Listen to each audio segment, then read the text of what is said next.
Welcome to Nationwide. I am Minna Daniels. On a sad note, another Canoe mishap has been recorded in Sokoto State, the second within a week. This time in Garin Faji Sabon Burni local government area, where a canoe carrying about 30 persons capsized.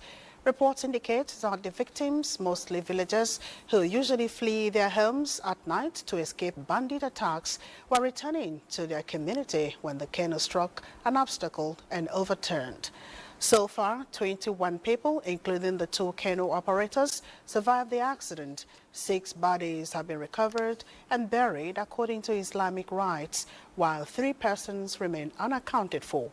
A joint rescue team comprising NEMA, Sokoto Operations Office, NIWA, SEMA, the Nigerian Army, Red Cross, Sokoto State Ministry of Works, as well as local officials and traditional leaders visited the scene. Search and rescue efforts are ongoing to locate the missing persons. We now head straight to Sokoto, where Asmao is standing by with stories making the rounds over there. Hello, Asmao.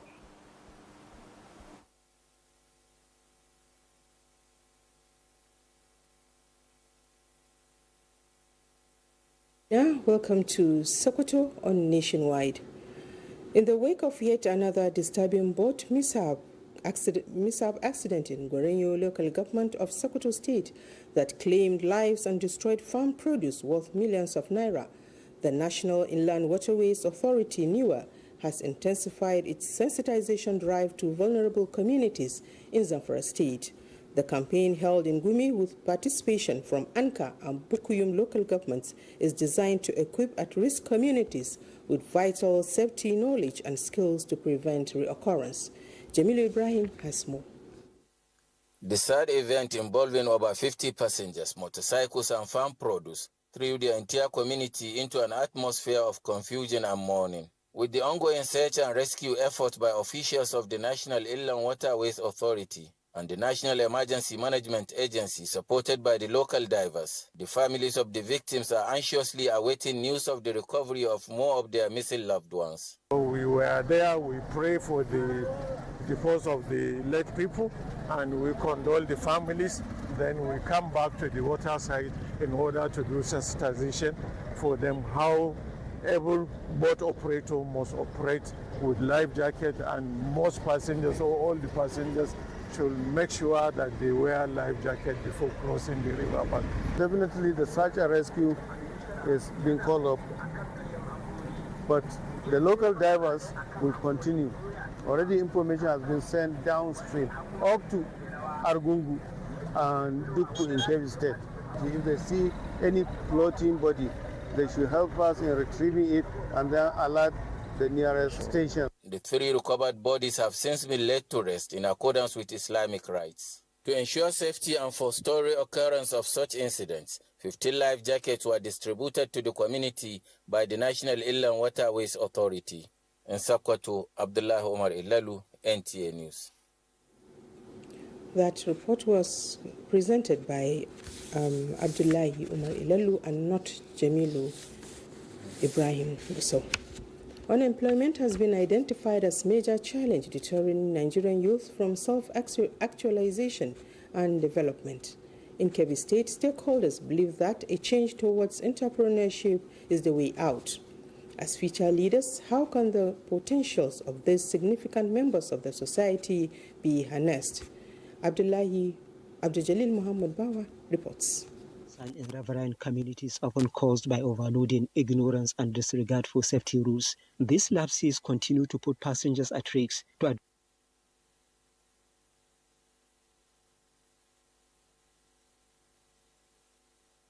Kebbi State is neighboring Niger and Benin republics, exchanging goods and services for the benefit of all. Recently, rains experienced in the state left many roads linking the state with the two countries and some parts of Nigeria severely affected. Roads such as Makera Kangiwa, Bunzaku Kanatsini, Kengakwai Fana Dakin Gari to Benin Republic are completely inaccessible.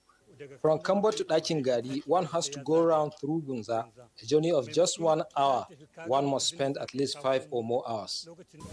My car is the container, I'm waiting for there, and the river come and follow me out the river. While the state government committee inspected the affected areas, they described the damage as beyond the capacity of the Kebbi state government. The apparent need, urgency in the need for the federal government to intervene very, very quickly. Otherwise, we run the risk of cutting Kebbi off completely. Trucks heading to other parts of the country from Togo and Benin were almost completely submerged in the affected areas. In Birnin Kebbi, Abdujali Mohammed Ba, NTA News. And that's it from here. It's back to Mina in Abuja for the continuation of the news. Many thanks, Asmao. Welcome back to Abuja.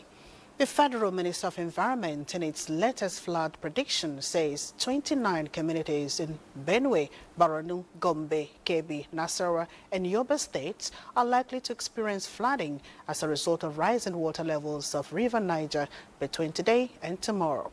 Director, Erosion, Flood and Coastal Zone Management Department, Federal Minister of Environment, Osman Abdullahi Bokina, advised communities on floodplain from Jeba to Lokoja to vacate to higher plains. The National Inland Authority, NDLEA, Niger Kwara Area Office, has commenced enforcement of the use of life jackets while boarding a boat with the theme, No Life Jacket, No Travel. Musa Mikael reports that the enforcement began in Bajimbo waterfront in Mokwa local government area of Niger State. The National Inland Waterways Authority, NDLEA, has shifted its focus from sensitization to enforcement of life jacket usage on waterways to further ensure decline in the incessant cases of boat mishaps. NDLEA, Niger Kwara Area Office Manager Akapo Adeboye, who led the team to Gbajibo in Mokwa local government area of Niger State, categorically stated that the authority will no longer tolerate non-usage of life jacket, warning that boat owners and passengers who flout the regulation will be prosecuted. This move aligns with President Bola Ahmed Tinubu's commitment to ensuring safety on waterways. So far, we have arrested several today, and until we see change of attitude and behavioral pattern within them, then we will not stop doing our work. We are doing our best to change our people's behavior, just the way you are trying your best to sensitize us and tell us the importance. To enhance emergency response, NDLEA also inaugurated an emergency response team and distributed 35,000 life jackets to promote safety on the waterways. Musa Mikael, NTA News. The National Drug Law Enforcement Agency, NDLEA, has made several significant busts and seizures across Nigeria. In Lagos, a 50-year-old widow and fashion designer, Mrs. Ifoma Henrietta Ezewike, was arrested for attempting to traffic 1.3 kilograms of cocaine using a fake pregnancy as a disguise. In another operation, NDLEA officers intercepted 90 parcels of cannabis, 48.6 kg, concealed in kitchen sinks at a courier company in Lagos.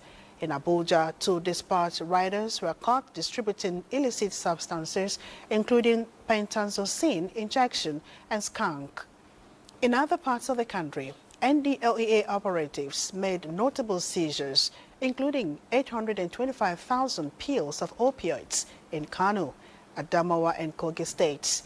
In Kwara State, 2,289.49 kilograms of skunk were intercepted in 3 operations.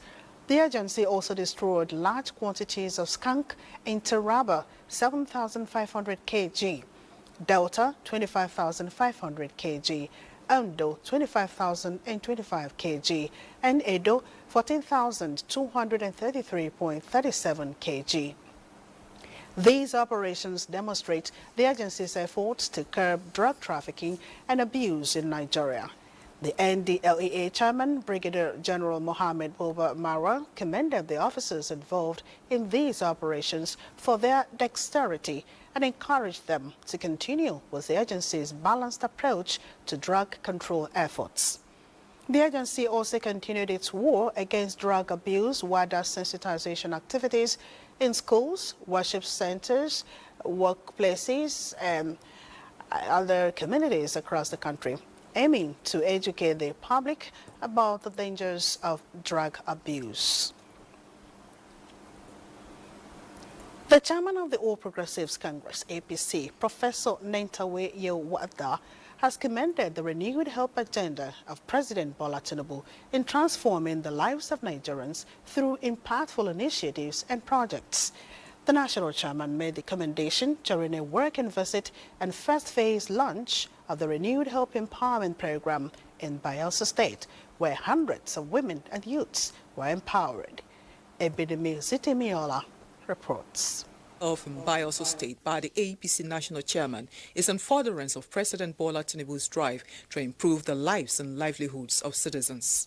Hundreds of women and youth went home with mini buses, deep freezers, generating sets, chillers, cash gifts, and more. Animal lobbied for it, but God did this. It's divine. I want to also appreciate the renewed hope agenda for finding us worthy for this great honor. This is not just limited to what we have seen here today. They are taking this to every local government in Bayelsa. The APC national chairman and key stakeholders commended the community development initiatives and other support groups for the gesture. And that's the principle of the Renew Hope agenda. Taking governance, every home, every life, every person. Mr. President's Renewed Hope agenda is working, and the people of Bayelsa State are appreciative of what Mr. President has done. We define the renewed hope as the social contract that is translating ideas and vision into reality. The APC chairman, alongside other members of the APC Working Committee, had earlier met with the Bayelsa State Executive and key stakeholders, where they were warmly received by party faithful. Ebinemi Zitemiola, NTA News. Political players, government institutions, civil society, political parties, and indeed women themselves have been enjoined to push beyond rhetorics and ensure the practical realization of the 35% affirmative action. This was at a convergence of critical stakeholders in politics, civic ecosystem, and institutions on the participation of women ahead of 2027 general elections. It was all about SHAPE, an acronym for Strengthening Her Aspirations for Political Engagement, where participants recommitted to the attainment of the 35% affirmative action in the 2027 general elections. It is a constitutional imperative, and recognition of women's right to all needs to be at the table where decisions are made to shape policies that affect our lives. Women make up nearly half of Nigeria's population, yet their representation in political leadership remains abysmally low. Why can't we have this? Can't just this be our story in Nigeria? Even if we don't have a female president, can we have a female vice president? The summit has as its theme towards 35% affirmative action, strengthening women's agency in political leadership. More than 500,000 Nigerians have pre-registered online for the continuous voter registration exercise within the first 5 days of its resumption. INEC National Commissioner May Agbamuchembo made this known during the official launch of the nationwide sensitization campaign in Abuja. Kenechukwu Ojunyenum reports. The roadshow and sensitization are part of INEC's efforts to ensure a credible and inclusive electoral process. From the streets of Maitama to Gariki down to Wuse and other major streets, staff of the commission took time to educate residents on the process for the online pre-registration phase while distributing handbills and flyers. INEC staff readily provided answers to questions from residents.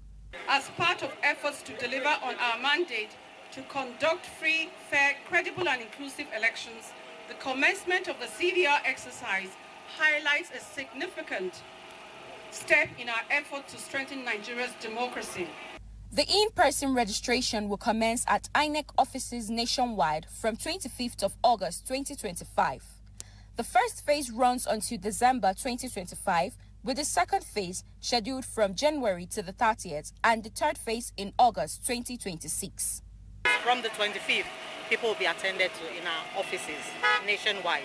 The 36 states and the FCT and the 774 local government offices of INEC from 9 o'clock to 3 p.m. The Commission seized the opportunity to also call on political parties, civil society groups, and the media to support the exercise by creating awareness among Nigerians, noting that the permanent voter card remains the gateway to strengthening democracy and ensuring people's voices are heard at the polls.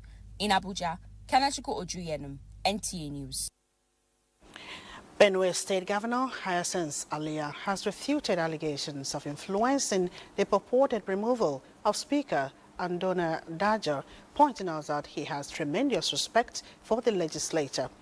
A statement by the Chief Press Secretary to the Governor, Teso Kula, emphasizes the Governor's unwavering respect for the rule of law as well as the principles of separation of powers among the three arms of government. The statement notes that the Governor has consistently responded to communications and resolutions transmitted to him by the State House of Assembly. It maintains that Governor Alia has a cordial and productive working relationship with the Dajo-led Assembly and remains committed to supporting it in the discharge of its legislative duties for the overall development of Benue State.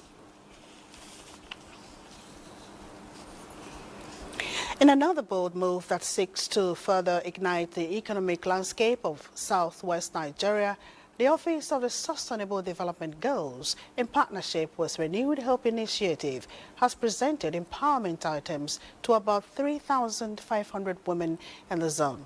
Nigeria's First Lady Oluremi Tinubu flagged off the exercise for the region with the empowerment of 1,000 beneficiaries in Lagos State. State House correspondent Adeni Taiwo reports. Sustainable Development Goals 1, 5 and 8 are all in focus as the Office of the Senior Special Assistant to the President on SDGs, in partnership with Renewed Hope Initiative and matching support from the state government, lined up empowerment items including deep chest freezers, gas cookers with oven, industrial grinding machines and generating sets as objects of hope to be distributed to 1,000 beneficiaries in the state. The empowerment of women in all spheres of life is central to achieving the SDGs, especially SDG 5 on achieving gender equality and empower all women and girls, and SDG 8 on decent work and economic growth. This program aligns with the Renewed Hope agenda of His Excellency President Bola Ahmed Tinubu, GCFR, which prioritizes inclusivity, economic growth, and sustainable development to all Nigerians, particularly women's economic empowerment. So the beneficiaries of this empowerment program, let these items serve as a foundation for creating a better life for yourselves and your families. It's far more than the distribution of support. It is sowing the seed that will grow into forests of possibility. We will equally ensure that this initiative is supported with structures to help that through this skills development, mentorship program will push and the leakages will be wider, will create a wider opportunity. Providing women with access to resources, skills and opportunity, they can become economically self-reliant, contributing to the development of their household and influence decision-making within their communities. The intervention, which held simultaneously in all the 6 states in the Southwest Zone, targets a total of 18,500 women across the country, 500 each from the states. In Lagos, Adeni Taiwo, NTA News. Time now to join Obehi in Benin Network Center for stories from that end. Hello, Obehi.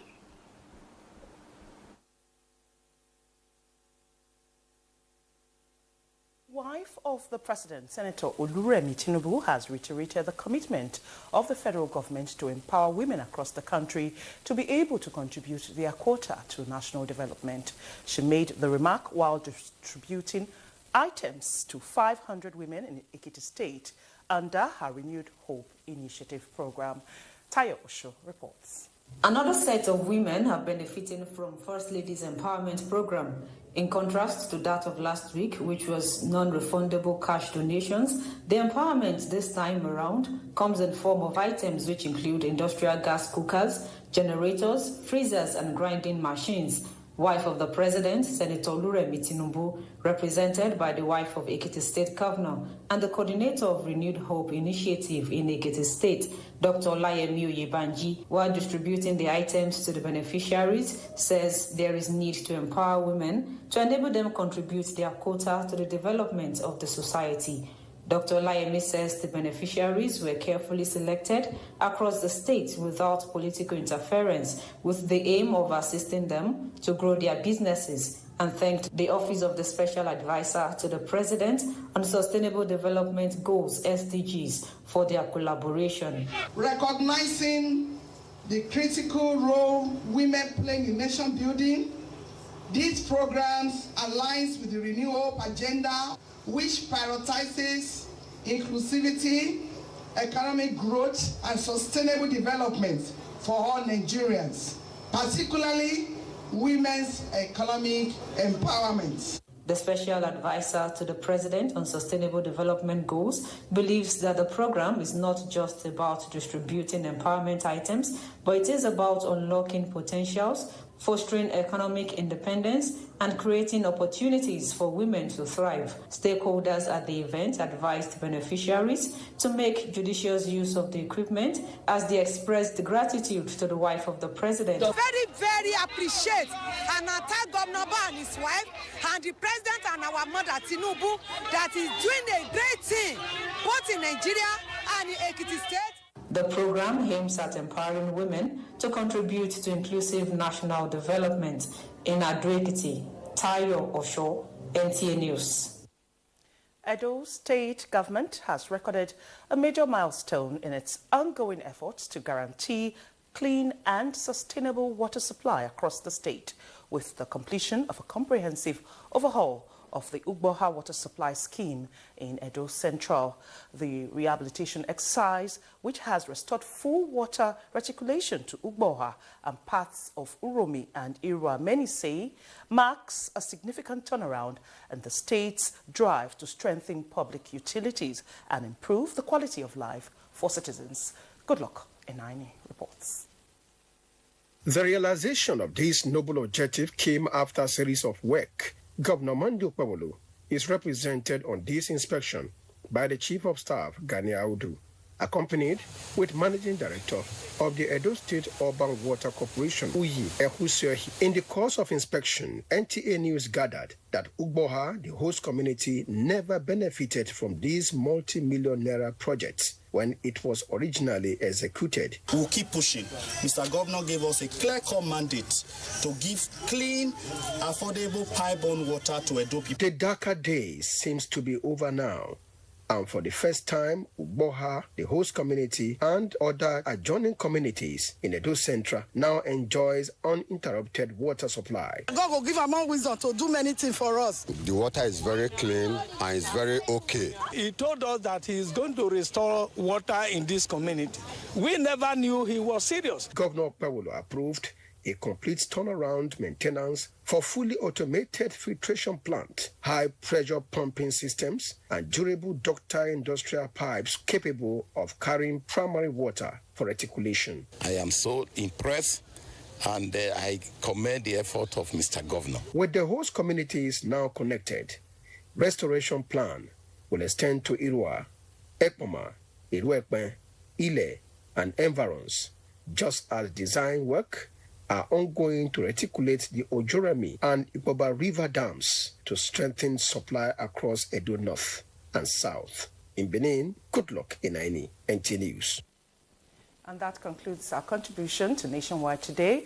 It continues from Abuja right after this break. Beating heart of Owerri, business never sleeps. From sunrise to sundown, the wheels keep turning. And behind the scenes, vision meets action. Governor Hope Uzodimma's leadership has turned manifestos into reality, transformations that feels like a miracle. But progress needs peace, and in Imo, it's not left to chance. From land to sky to river deep, guardians are watching, protecting dreams and opportunity. At Orashi's quiet shore, hydropower is rising, set to energize a growing economy. The change is visible. New roads emerge, industry hums, communities come alive. At the center, a digital revolution. 500,000 young minds trained each year to build the future. As Orashi rises, so does Imo and the hopes of a hard-working people. A new Imo is on the rise. Have you been aspiring to be a student of the prestigious Ahmadu Bello University Zaria to no avail? Worry no more, as you can gain entry through NTA Television College Jos, an affiliate of the renowned Ahmadu Bello University Zaria, where eligible candidates with a JAMB admissible scores of not less than 180 and 100 scores, and with 5 credits O-level in social sciences, including English and mathematics, can turn their passion in broadcasting to profession by applying for a BSc in mass communication and MBTE approved innovation diploma courses in film and television production, broadcast journalism and television engineering respectively. The college, as a training hub with a pedigree of professionalism in the media space, also offers specialized courses in other related fields. For more information, visit our website at www.ntatvc.edu.ng or contact 08033 834-343 and 08069-809-897. Announcer Management.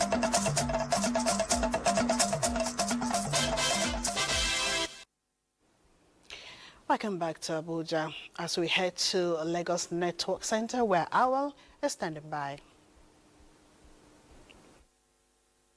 Thanks for being there and welcome to Lagos.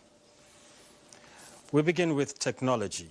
The Nigerian communication satellite has engaged telecom, ICT, on how best to create a partnership model. This was at the relaunch of the satellite and reseller partner program in Lagos. Larry Belay has details.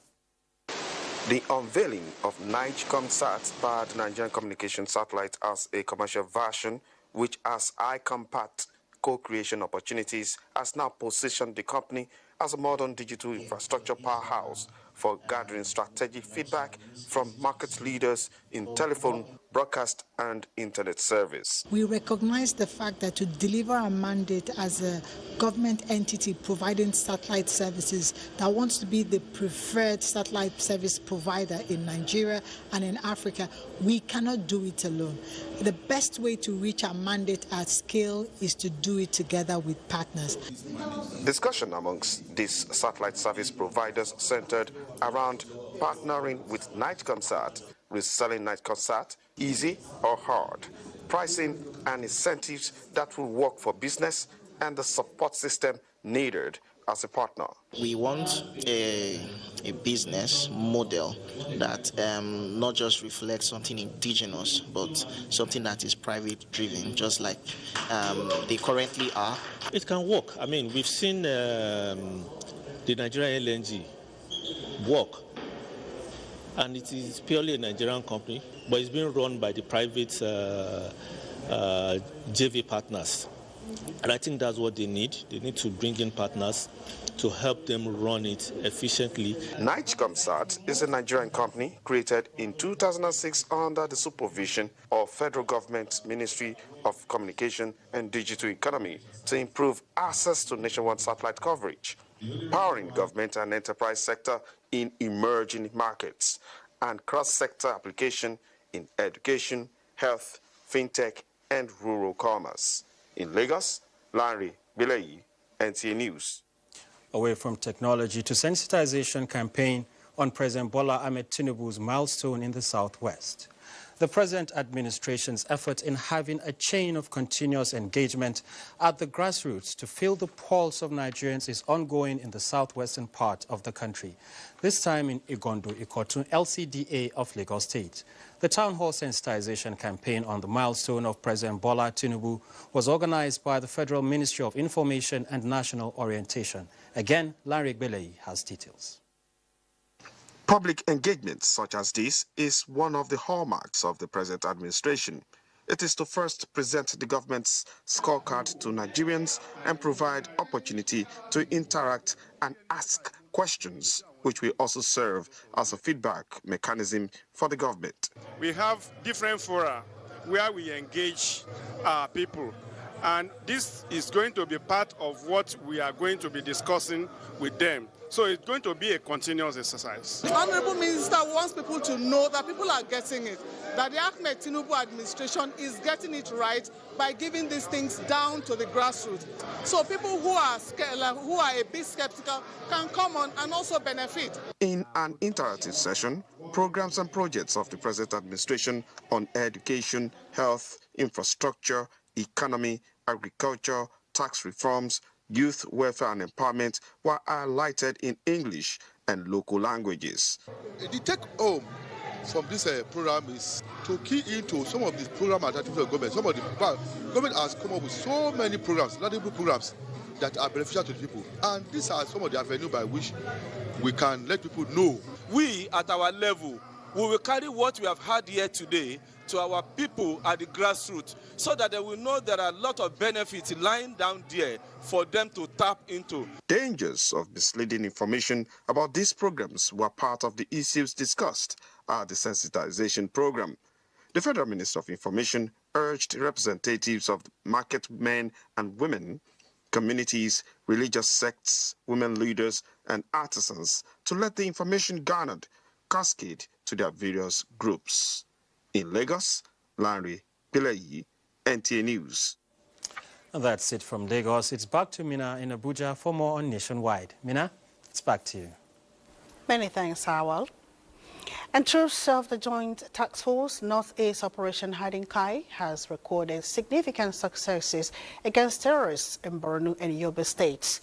In Kamshe in Borno State, troops of 21 Special Armored Brigade gallantly repelled a night attack on their forward operation base by large numbers of terrorists armed with various weapons with support from Nigerian Air Force platforms. The terrorists suffered heavy casualties during surveillance and precision bombardments. The coordinated operations have further denied the terrorists freedom of action, degraded their firepower, and disrupted logistics within the region. The military high command has lauded troops on the impressive battle performance and urged them to sustain the offensive. The Nigerian Air Force, under Operation Hiding Kai, has intensified efforts to dominate the battle space and deny terrorists freedom of action in the northeast. In a precision air interdiction carried out in the early hours of 23rd of August 2025, the NAF incapacitated more than 35 terrorists who had converged near the Nigerian-Cameroon border following an attempted attack on ground troops at Kamshe. A statement by Director of Public Relations and Information, Air Commodore Ehimen Ejadome, indicates that acting on multiple intelligence from several sources, the air component executed precision strikes in successive passes, engaged and overpowered the terrorists at 4 identified assembly areas. Following the operation, communication was re-established with ground troops who confirmed that the situation around their location had been stabilized. The latest operation from the NAF's unwavering commitment to the latest operation demonstrates NAF's unwavering commitment to providing close air support to ground forces while also disrupting terrorist logistics and movement corridors along the northeast border regions. The Chief of the Air Staff, Air Marshal Hassan Abubakar, commended the professionalism of the air crew and reaffirmed that the NAF will sustain aggressive and intelligence-driven air operations to ensure the complete degradation of terrorist elements threatening Nigeria's sovereignty. Evolving diverse threats like conventional warfare, insurgency, and cybercrimes require broad skill sets, and this is the hallmark of the 5-day Inter-Brigade Proficiency Combat Competition by the 4 Special Forces Command of the Nigerian Army, approved by the Chief of Army Staff, Lieutenant General Olufemi Oloyede. Charles Alba reports that the Army Chief was represented at the event. The Nigerian army plays a crucial role in addressing emerging security challenges like Boko Haram, banditry, and cyber threats in the country. In order to effectively tackle security issues, the Chief of Army Staff has continued to ensure regular training and combatant simulations for officers and men of the force. The 2025 5 days Inter-Brigade Proficiency Combat Competition by the 4 Special Forces Command is one of the trainings aimed at defining obstacles preparatory to tackling multifaceted security upheavals. The exercise, which started in Doma and rounded off at the obstacle course of the command in Makudi, saw the 401 Special Forces Brigade emerged as the overall winner of the competition.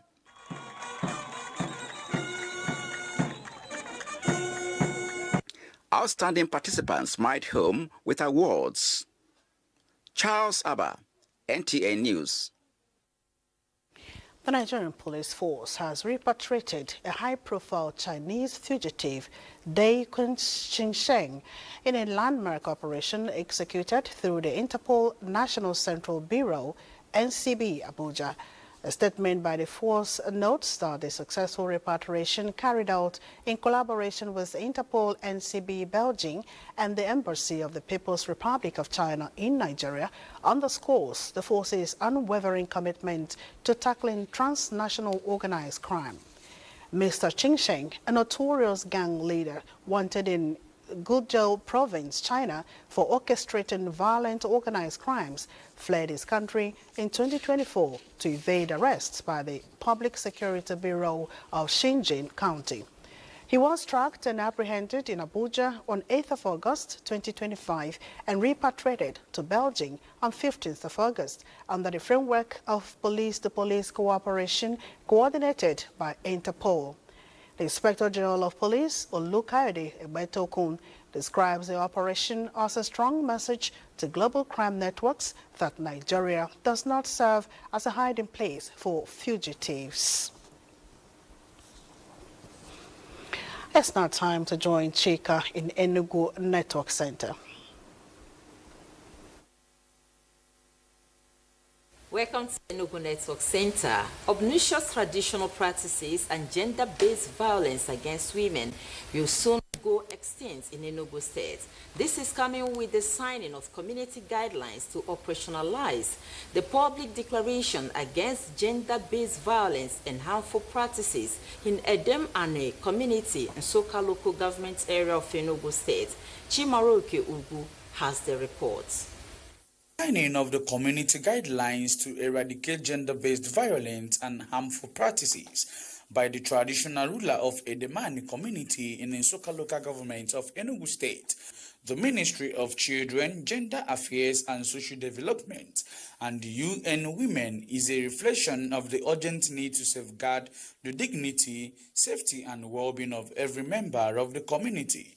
As a king or the royal father, I'm embracing and endorsing the mission of the United Nations, of the Ministry of Gender Affairs, to promote gender equality, gender awareness, gender sensitivity. Talk about harmful widowhood practices that need to be given attention. We talked about the laws and the punishment against such offenses. The guidelines supported by the 1999 Constitution as amended, the Violence Against Persons Prohibition Act 2015, and the Enugu State VAP law, when fully implemented, will facilitate continuous sensitization and awareness for men, women, and youths on the dangers of gender-based violence and harmful practices. There's no need to go to the grassroots and partner with the traditional institution and religious institution on how to eradicate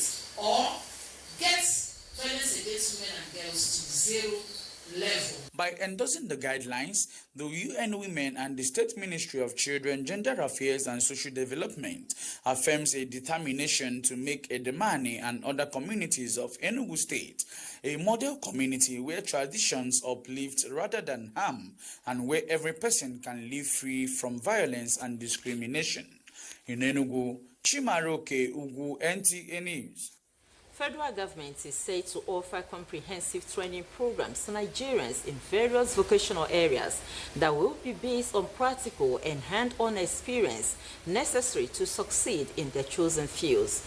The Minister of State for Labor and Employment, Nkiruka Oyejocha, announced that the program is targeted at creating 2.5 million jobs for Nigerians in 2 years.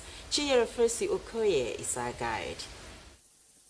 After a closed-door meeting with Mr. Governor, the duo addressed the press on the LEAP initiative under the renewed hope agenda of President Tinubu-led administration that is committed to job creation, skill building, and sustainable empowerment for Nigerians. 15th of April this year, the President Bola Ahmed Tinubu launched the LEAP. What we are doing now is to look at all the structures and see the ones that we can upgrade and then be able to equip it to take off the training programs that we decided to do, because we believe that job creation, of course, is in the purview of Federal Ministry of Labor and Employment. Now that she has come, our problems, major, we're going to offload quite a bit in Anambra here, in the areas of skill, employment,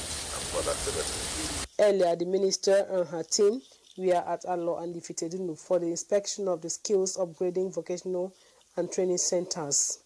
This initiative serves as a beacon of hope and transformation for teeming youths and other Nigerians.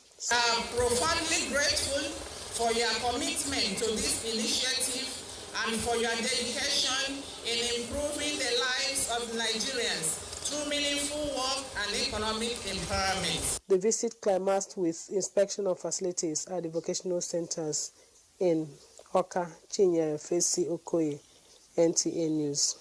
And that's it from here. Let's go for a break, after which the news continues in Abuja. The Sultan of Sokoto and President General, Nigeria Supreme Council for Islamic Affairs, Mohammed Saad Abubakar, has declared Monday, 25th August 2025, the first day of Rabiul Awwal 1447 after Hijrah.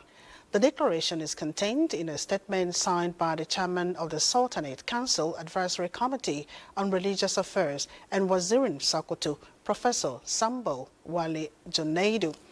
The decision follows reports from the Sultanate Council Advisory Committee on Religious Affairs in conjunction with the National Moon Sighting Committee, confirming that moon sighting committees across the country did not record any sighting of the new crescent on Saturday, 23rd August 2025, corresponding to 29th Safar 1447 AH. It explains that Sunday, 24th August 2025, will therefore be the 30th day of Safar, thereby making Monday the first day of Rabiul Awwal 1447 AH. Jigawa State is playing host to the National Quranic Recitation Competition, the third edition since the contest began in Nigeria. The event is drawing participants and enthusiasts from far and near, all united by the desire to celebrate the Holy Quran and its teachings. Mohammed Musa Askira reports. The next 9 days, Jigawa will be at the center of global Quranic scholarship as young Muslims across Nigeria engage in a keen context of knowledge, recitation, and understanding of the Holy Quran. The governor, who underscored the vital role of Quranic recitation in nurturing a just, responsible, and righteous society, stressed that true adherence to the Quran remains a solid foundation for social and economic developments in Nigeria. According to him, special integrated schools are being established across the 3 senatorial districts of the state to combine Islamic and Western education with skill acquisition. We felt it is important to sponsor this program because we believe that Al-Quran Karim, we have a program in Jigawa State that is the Sangaya system, which we intend to use as a means of reducing the out-of-school children in Jigawa State. And by these 3 institutions we are establishing, one in each of the 3 senatorial districts, we are hoping that these schools will provide numeracy and literacy, will provide a Quranic education. We have strong faith that With this kind of initiative, our society will be transformed into one of the good moral behavior. He emphasized that the goal is to transform and migrate children from street beggars into productive, knowledgeable, and God-fearing citizens capable of contributing meaningfully to national growth. Muhammad Musa Askira, NTA News. President Bola Tinubu condoles with family, friends and associates of Colonel Mohammed Mana, retired former military administrator of Plateau State and one-time senator who passed away in the early hours of Saturday in Abuja. The All Progressives Congress APC chieftain represented Adamawa North in the Senate between 2007 and 2011. The President Tinubu describes Mana as a distinguished patriot, an officer, gentleman who gave much to his fatherland in and out of uniform. The President lauds Mana's commitment to the common good and a better society, saying his counsel and leadership would be sorely missed. For sports, Argentina-based Nigerian under-20 playmaker Jonathan Spieth has expressed delight and pride over his call-up to national duties. Let's join Suleiman Musa for details. It was an historic breakthrough for Nigeria as Abdul-Jabbar Adama won silver in the men's 50-meter butterfly at the ongoing World Aquatics Junior Swimming Championships in Romania. Adama clocked 23.64 seconds to finish second, a remarkable feat that not only secured him a place on the podium but also delivered Nigeria's first ever medal in world swimming history. It stands as the greatest achievement by a Nigerian swimmer at any world aquatic event since the sport's introduction in the country. To football, it was a bittersweet moment for Nigeria's latest under-20 World Cup sensation. Jonathan Spieth, the youngster, expressed his gratitude to the federal government for giving him the chance to wear the Flying Eagles jersey in Chile.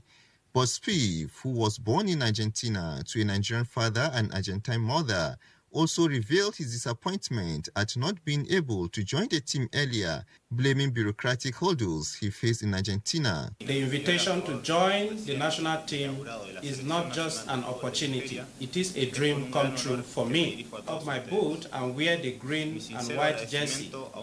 I do so with pride. In another development, Karu and New Karu FC have sealed their places in the final of the All-Star Veteran Football Tournament in Abuja, following hard-fought semi-final victories over USF All-Star and Apple Fitness Club.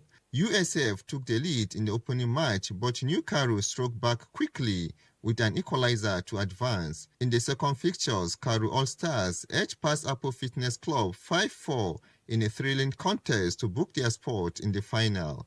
Bringing people from their private life to come out to enjoy themselves, football, sports. See, while this final is something completely different from everybody in Karu All-Stars, getting to quarterfinal and semi-final has always been our birthright. The final comes up on 30th of August. With Sport Update, Suleiman Musa, NTA News. And that's nationwide. Do have a fruitful week.